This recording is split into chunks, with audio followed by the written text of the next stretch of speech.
आज हम आप लोगों को बही खाता में नया चैप्टर ऋणपत्र पढ़ाने जा रहे हैं। ऋणपत्र में आपको आशय, प्रकार, निर्गमन व शोधन संबंधी प्रविष्टियां एवं खाते का अध्ययन करना है। इस चैप्टर से प्रायः क्वेश्चन थ्योरम भी बनते हैं, न्यूमेरिकल भी बनता है।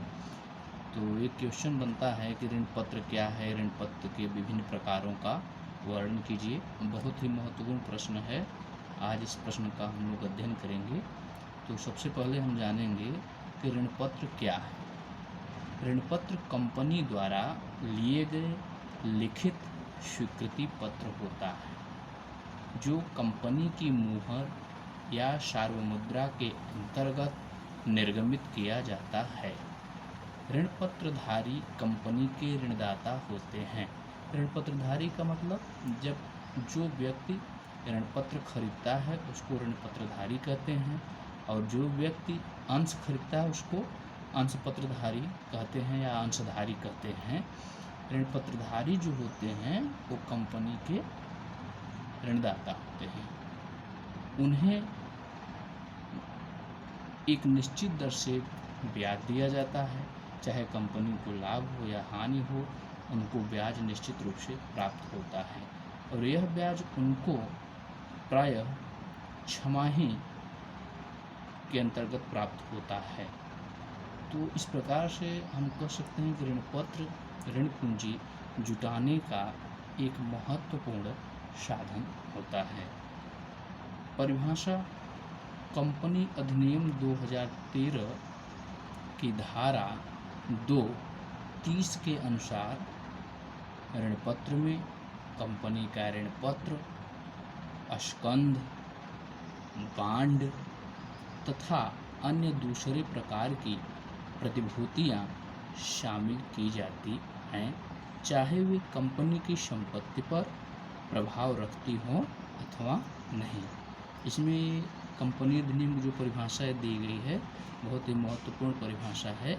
इसके अंतर्गत माने बताया जा रहा है कि ऋणपत्र में जो कंपनी का ऋणपत्र होता है, स्कंध है, बांड है या अन्य प्रकार की संपत्तियां भी जो है सम्मिलित होती हैं। अब आगे ऋणपत्र के प्रकार। ऋणपत्र प्रमुख प्रकार के होते हैं जो इस प्रकार हैं। पहला ऋणपत्र है पंजीकृत ऋणपत्र। पंजीकृत ऋणपत्र क्या होता है ये जानना जरूरी है।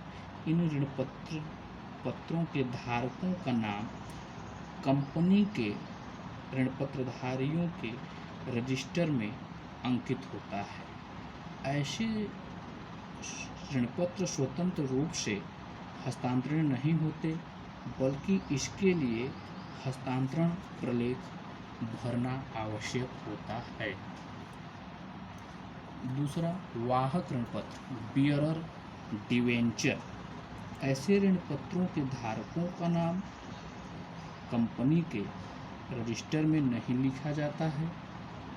इन ऋणपत्रों का हस्तांतरण कंपनी को सूचना दिए बिना ही सुपुर्दगी मात्र से हो जाता है। कहने का मतलब पंजीकृत ऋणपत्र में रजिस्टर में नाम अंकित होता है ऋणपत्रधारियों का, लेकिन वाहक ऋणपत्र में नाम अंकित नहीं होता है। इनका हस्तांतरण से ही जो है हस्तांतरण मात्र से ही सुपुर्दगी हो जाती है। तीसरा साधारण ऋणपत्र। इन ऋणपत्रों के मूलधन तथा ब्याज भुगतान के लिए कंपनी की संपत्तियां बंधक नहीं होती हैं। माने कंपनी की संपत्तियों को बंधक रख करके नहीं प्राप्त किया जाता है। आजकल ऐसे ऋणपत्रों का प्रचलन बहुत कम है। यदि कोई कंपनी असुरक्षित ऋणपत्र जारी करती है तो उसे उस ऋणपत्र पर इसका उल्लेख करना होता है, स्पष्ट करना होता है। बंधक ऋणपत्र। ऐसे ऋणपत्र जिन ऋणपत्र को प्राप्त करने के लिए ऋणपत्रधारियों को कंपनी की संपत्तियों को गिरवी रखना पड़ता है।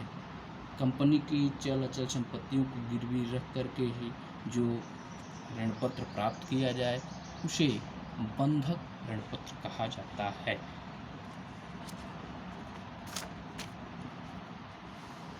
शुद्ध ऋण पत्र। शुद्ध ऋण पत्र वह ऋण पत्र होता है जिसका भुगतान कंपनी के जीवन काल में ही हो जाता है। कंपनी के जीवन काल में हो जाए जिन ऋण पत्रों का भुगतान, उन्हें हम शुद्ध ऋण पत्र कहते हैं।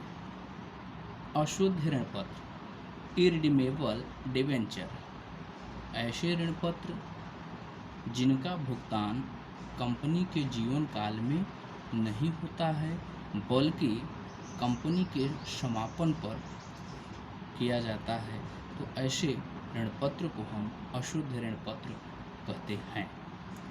परिवर्तनीय ऋण पत्र,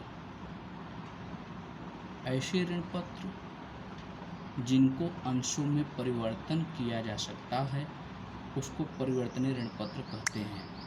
कुछ ऋण पत्रधारी ऐसे होते हैं या ऋण पत्रधारियों को यह अधिकार होता है कि वह ऋण पत्रों के निर्धारित शर्तों के अधीन एक निश्चित समय में अपने ऋण पत्र को अंशों में परिवर्तित कर सकते हैं।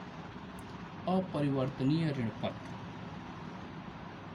जिन ऋण पत्रों का परिवर्तन अंशों में नहीं किया जा सकता है उन्हें हम अपरिवर्तनीय ऋण पत्र कहते हैं।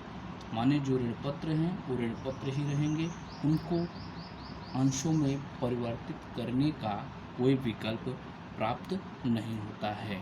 तो छात्रों, एक क्वेश्चन इसमें बना कि ऋण पत्र क्या है, ऋण पत्र के विभिन्न प्रकारों का वर्णन कीजिए। अब इस क्वेश्चन में प्रायः जैसे अलग से पूछ लिया जाता है 2 नंबर में, शुद्ध ऋण पत्र क्या है या अशुद्ध ऋण पत्र क्या है, वाहक ऋण पत्र क्या है, इस प्रकार से प्रश्न बन सकते हैं। या ऋण पत्र क्या है, ऋण पत्र को परिभाषित कीजिए। तो ये फुल क्वेश्चन है, इसमें छोटे छोटे क्वेश्चन ऑब्जेक्टिव भी बन सकते हैं और वेरी शार्ट में भी क्वेश्चन बन सकते हैं। इसमें फिर अगला क्वेश्चन एक थ्योरम बन सकता है कि अंश पत्रधारी और ऋण पत्रधारी में अंतर स्पष्ट कीजिए। एक क्वेश्चन बन सकता है अंश और ऋण पत्र में अंतर लिखिए। प्रायः इस चैप्टर से थ्योरी यानी कि संभावना बनती है। तो 3 क्वेश्चन, एक क्वेश्चन अभी हमने आपको पढ़ाया, एक क्वेश्चन आप इसको नोट्स बना लेंगे, अंश और ऋण पत्र में अंतर स्पष्ट कीजिए। Right the differences between share and debenture.